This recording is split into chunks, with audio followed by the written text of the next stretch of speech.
En esta oportunidad estudiaremos cómo se transmite el impulso nervioso. Primero analicemos el concepto. La transmisión del impulso nervioso es la propagación de la información que conducen las neuronas. Y esta transmisión se produce en forma de estímulos eléctricos, como podemos ver en la imagen, con diferentes cargas, positiva y negativa, que va progresando por el axón de la neurona.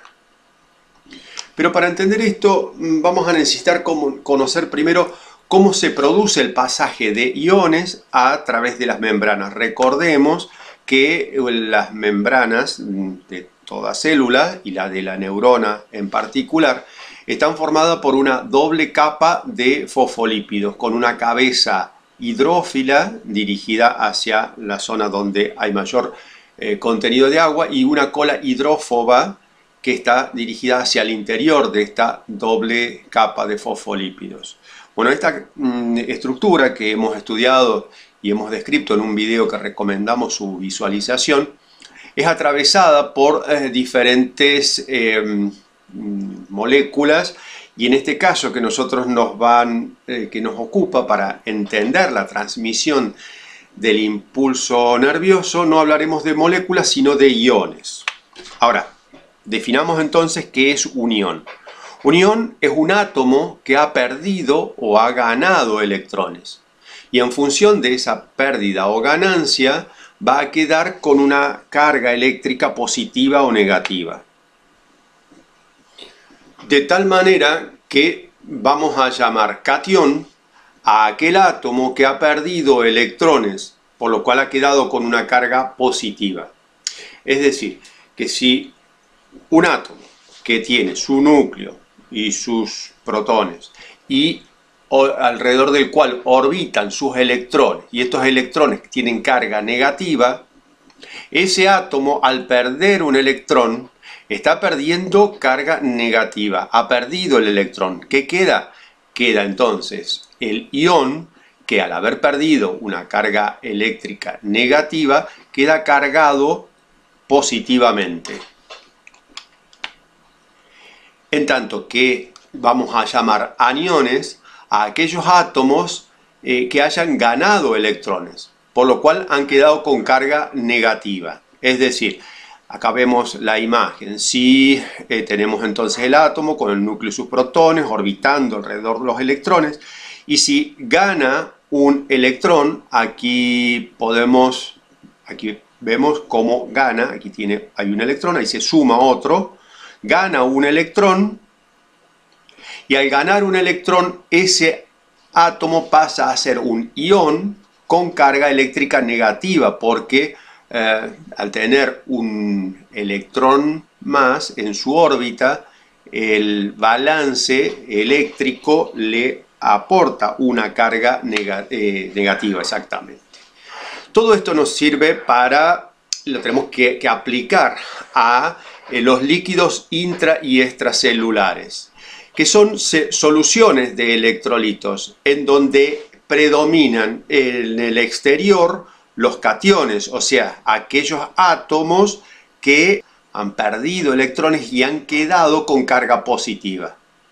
Eso ocurre en el exterior de las células y de la neurona en particular. En tanto que aquí tenemos la referencia de la membrana plasmática, y en el interior de la neurona vamos a observar que hay un predominio de aniones, o sea, aquellos átomos, como venimos de decir, que han ganado electrones, por lo tanto han quedado cargados negativamente. Pero llevamos la atención a algo muy importante. Estamos hablando de predominio, no de existencia exclusiva. Es decir, en el exterior predominan los cationes, o sea, átomos que han perdido electrones y quedan con carga positiva. Predominan. No es que no haya aniones, los hay, pero predominan los cationes. Y en el interior pasa algo similar, pero con diferente carga. En el interior predominan los aniones con carga negativa, o sea, aquellos átomos que han ganado electrones y han quedado cargados negativamente, pero predominan. No es que no haya cationes, sí, los hay, pero en una menor proporción, lo cual hace que predominen los aniones.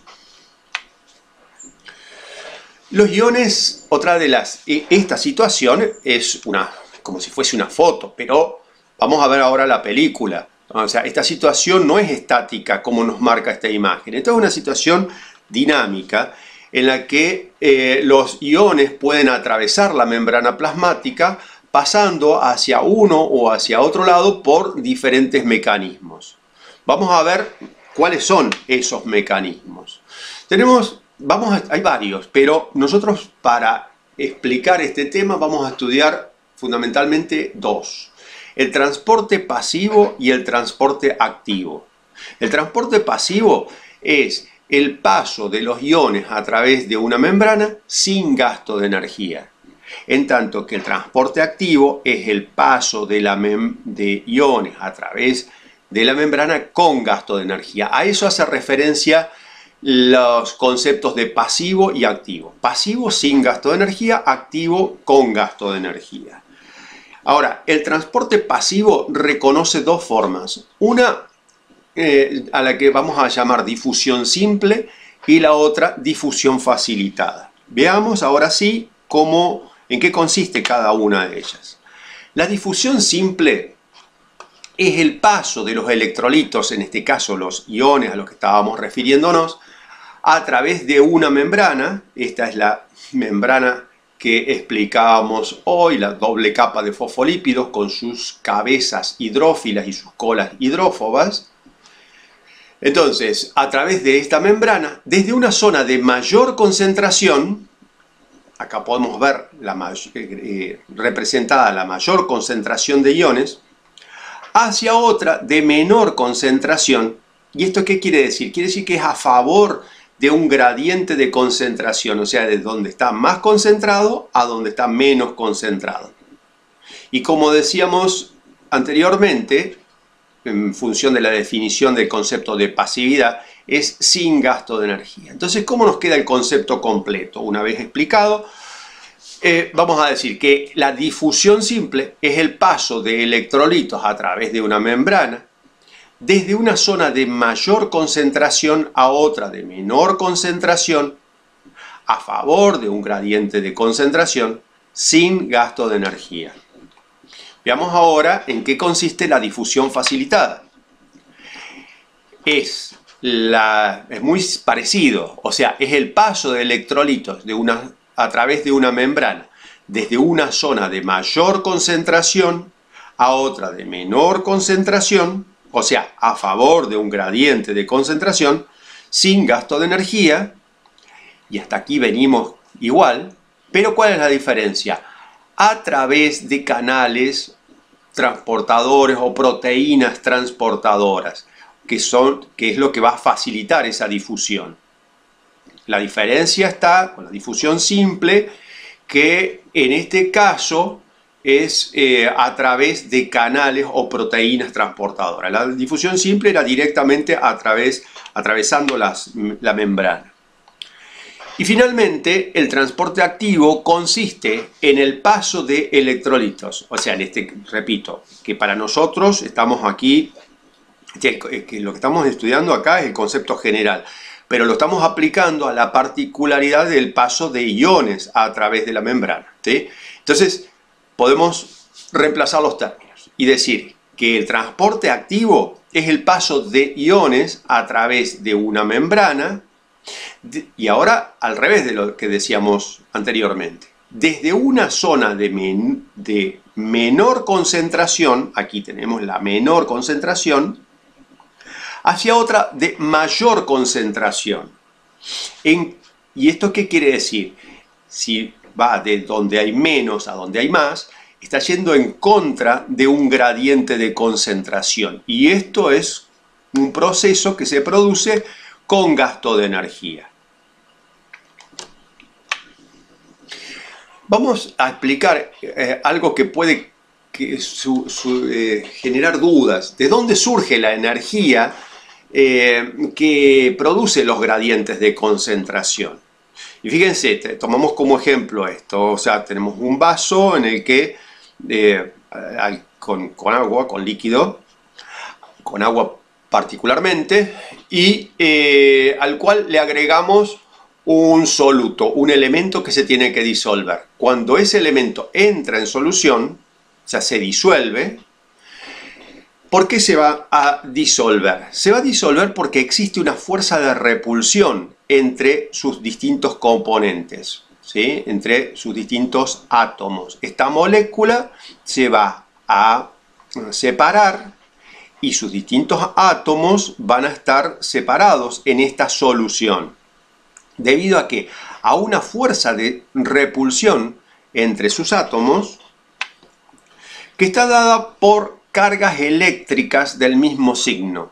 O sea, el exterior de estos átomos, o en el caso que nosotros estamos estudiando de estos iones, ¿sí? Ya referenciándonos en la definición de iones, entonces, la carga eléctrica de estos iones es la misma. Entonces, ¿por qué? ¿Qué es lo que va a ocurrir? Cargas eléctricas del mismo signo se repelen. Entonces existe una fuerza de repulsión entre cada uno de los iones que tiende a mantenerlos alejados a uno de otros. Y esa fuerza de repulsión, ese empujarse un ion para estar más lejos del otro, genera una fuerza cuya resultante es lo que se define como el gradiente de concentración. En síntesis, un gradiente de concentración es la resultante de la suma de todas las fuerzas de repulsión de cada uno de los iones que se encuentran en uno y otro lado de la membrana plasmática. Los átomos a los que nos vamos a referir exclusivamente para entender la transmisión del impulso nervioso son estos tres que están marcados aquí en esta tabla de los elementos que muchos habrán estudiado en la escuela secundaria. Vamos a ver qué ocurre con el sodio, con el potasio y con el cloro. Y lo que no vamos a estudiar todas las características que nos muestra la tabla, pero sí un par de cosas que nos van a resultar importantes para entender de qué estamos hablando. Sodio, potasio y cloro. Y los puse con distintos colores para decir lo siguiente. Tanto el sodio como el potasio, ambos iones tienen carga positiva. Esto es fundamental de poder recordar y tener claro para poder entender lo que vamos a describir a continuación. En tanto que el ion cloro tiene carga negativa. Pongámoslo en términos de lo que venimos estudiando. Capitalicemos lo que acabamos de decir cuando hablábamos de iones, aniones y cationes. Entonces, ¿qué quiere decir esto? Acá lo tenemos bien. El ion sodio tiene carga positiva debido a que es un ion que ha perdido un electrón. Y al perder el electrón, un elemento negativo, queda cargado positivamente. Una situación similar ocurre con el potasio, en el cual pierde un electrón de su última capa y al perder un elemento negativo queda cargado positivamente. Lo contrario ocurre con el ion cloro, que este ion va a aceptar un nuevo electrón en su última capa, en su órbita externa, con lo cual va a quedar cargado negativamente. Lo fundamental que tenemos que recordar, lo básico, lo importante que tenemos que recordar para no confundirnos en lo que vamos a decir a continuación, es que el ion sodio y el ion potasio, ambos tienen carga positiva. Y la carga negativa que vamos a estudiar a continuación está dada por el ion cloro. Dicho esto, insistido sobre esto, vamos a ver qué es lo que ocurre, cómo se produce la transmisión del impulso nervioso. Y en primer lugar vamos a estudiar qué pasa con la célula en reposo, cuando la neurona no está transmitiendo un impulso nervioso. Ese momento se llama potencial de reposo y se caracteriza por presentar en el exterior de la neurona una electropositividad, o sea, un polo positivo, y electronegatividad en el interior de la célula, un polo negativo. Es decir, el exterior es electropositivo, el interior es electronegativo. Esto define claramente dos polos eléctricos, por lo cual a este potencial de reposo, cuando la neurona no está transmitiendo un impulso nervioso, también se le llama el momento en el cual la célula está polarizada, porque están claramente definidos los polos que acabamos de mencionar. Ahora, el análisis del proceso que vamos a realizar lo vamos a hacer en función de dos ejes de análisis. ¿Qué pasa con las polaridades? ¿Y qué pasa con la distribución de iones a cada lado de la membrana? Eso es lo que vamos a ver a continuación. Entonces, en este potencial de reposo, momento de membrana polarizada, veamos ahora qué pasa con la distribución de los iones. Tenemos en el exterior iones de sodio, predominios de iones de sodio, y en el interior iones de potasio. Pero recordemos lo que decíamos anteriormente, ambos iones tienen carga eléctrica positiva. Son iones que han perdido electrones y han quedado cargados positivamente. Entonces, ¿de dónde surge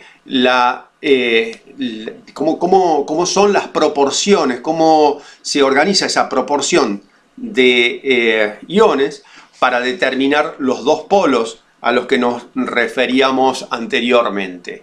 ¿De dónde surge la electronegatividad en el interior de las membranas si ambos sodio y potasio son electropositivos? Entonces ahí es donde vamos a entenderlo a partir de lo que dijimos de la electronegatividad del cloro.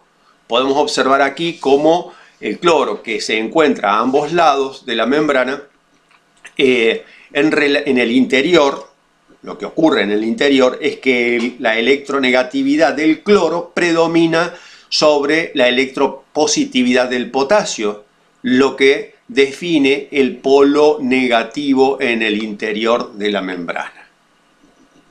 Veamos qué ocurre luego en el momento siguiente, cuando comienza a desarrollarse el impulso nervioso. Este momento se le llama momento de despolarización, porque los polos se invierten, como puede observarse aquí, y también es llamado momento de potencial de acción, ¿sí? Este potencial de acción se caracteriza porque se abren de las membranas, los canales, esas proteínas transportadoras, las que veíamos en la difusión facilitada, se abren los canales del sodio, entra el sodio al interior de la membrana, llevando electropositividad al interior de la membrana, lo cual invierte los polos, haciendo que el interior de la membrana, o sea, el interior de la célula, perdón, se torne electropositivo, y los átomos de cloro que quedan en el exterior van a definir la electronegatividad del exterior en este momento del proceso, que se llama de despolarización, como decíamos, porque los polos se han invertido y abierto los canales del sodio e ingresado el sodio en el interior, el sodio ya se va a ubicar en el interior de la neurona. El momento siguiente es conocido como repolarización, porque los polos vuelven a tener la distribución inicial, o sea, electropositivo en el exterior y electronegativo en el interior de la célula. Pero veamos por qué ocurre esto. La repolarización se produce porque se cierran los canales del sodio, deja de ingresar sodio, y se abren los canales del potasio, que como el potasio se encontraba en el interior de la neurona, una vez abiertos estos canales, el potasio puede salir al exterior, que con su carga positiva va a definir entonces ese predominio de electropositividad, lo cual determina la carga eléctrica positiva en el exterior de la membrana. Es por esto que este momento de la transmisión del impulso nervioso se llama repolarización, porque los polos han vuelto a tener la distribución original. Entonces, ¿qué ocurre con la membrana repolarizada? Y volvemos a lo que decíamos recién, volvamos a los dos ejes de análisis. Cargas eléctricas, distribución de cargas eléctricas a ambos lados de la membrana y distribución de iones. La distribución de cargas eléctricas nos muestra todo como estaba al principio, o sea, la situación nos reproduce la situación inicial con una carga eléctrica positiva en el exterior y una carga eléctrica negativa en el interior. Pero ¿qué ha ocurrido aquí? Los iones nos han quedado con una distribución invertida, a la inversa de lo que ocurría en el momento de la célula en reposo. Es este el momento en el cual actúa un mecanismo de transporte activo con gasto de energía denominado bomba de sodio-potasio, que en contra de gradientes de concentración va a forzar el paso de iones de sodio hacia el exterior y los iones de potasio hacia el interior, restableciendo ya la distribución de los iones que existía originalmente. Y entonces ese estado de reposo se ha restablecido debido a esta bomba de sodio-potasio. Y la situación, tanto en términos de polaridades como de distribución de iones a ambos lados de la membrana, ha quedado restablecida como el momento inicial en el cual la membrana estaba en reposo. Este proceso tiene diferencias en cuanto, no en cuanto al mecanismo en sí, sino a la velocidad de transmisión del impulso, ya sea en las fibras amielínicas y comparado con las fibras mielínicas. En las amielínicas, como la que podemos ver aquí, la transmisión es mucho más lenta debido a que es poro a poro, o sea, ese proceso que veníamos describiendo se va transcurriendo, va evolucionando a lo largo del axón de la neurona, pero como lo podemos observar aquí, o sea, en una situación de vecindad muy próxima, poro a poro, como decíamos recién. A diferencia de la transmisión del impulso nervioso en las fibras mielínicas que caracterizan a la sustancia blanca, que como en algún otro video habíamos visto, estas fibras mielínicas, esa vaina de mielina, está constituida por las células de Schwann que podemos observar aquí. Y la separación entre una y otra célula de Schwann, recordemos que se llama nódulos o nodos de Ranvier. Entonces, en este caso, este proceso de transmisión del impulso nervioso no se hace poro a poro como en los casos de las neuronas amielínicas, sino de manera saltatoria, que se va produciendo entonces de nódulo de Ranvier en nódulo de Ranvier. Es como si la transmisión del impulso nervioso en las células amielínicas fuera paso a paso y en las células mielínicas fueran saltando, dando grandes zancadas. Si este video te ha resultado de interés, te pedimos como siempre que nos acompañes con un me gusta en nuestro canal y te suscribas a nuestro canal YouTube. Muchas gracias.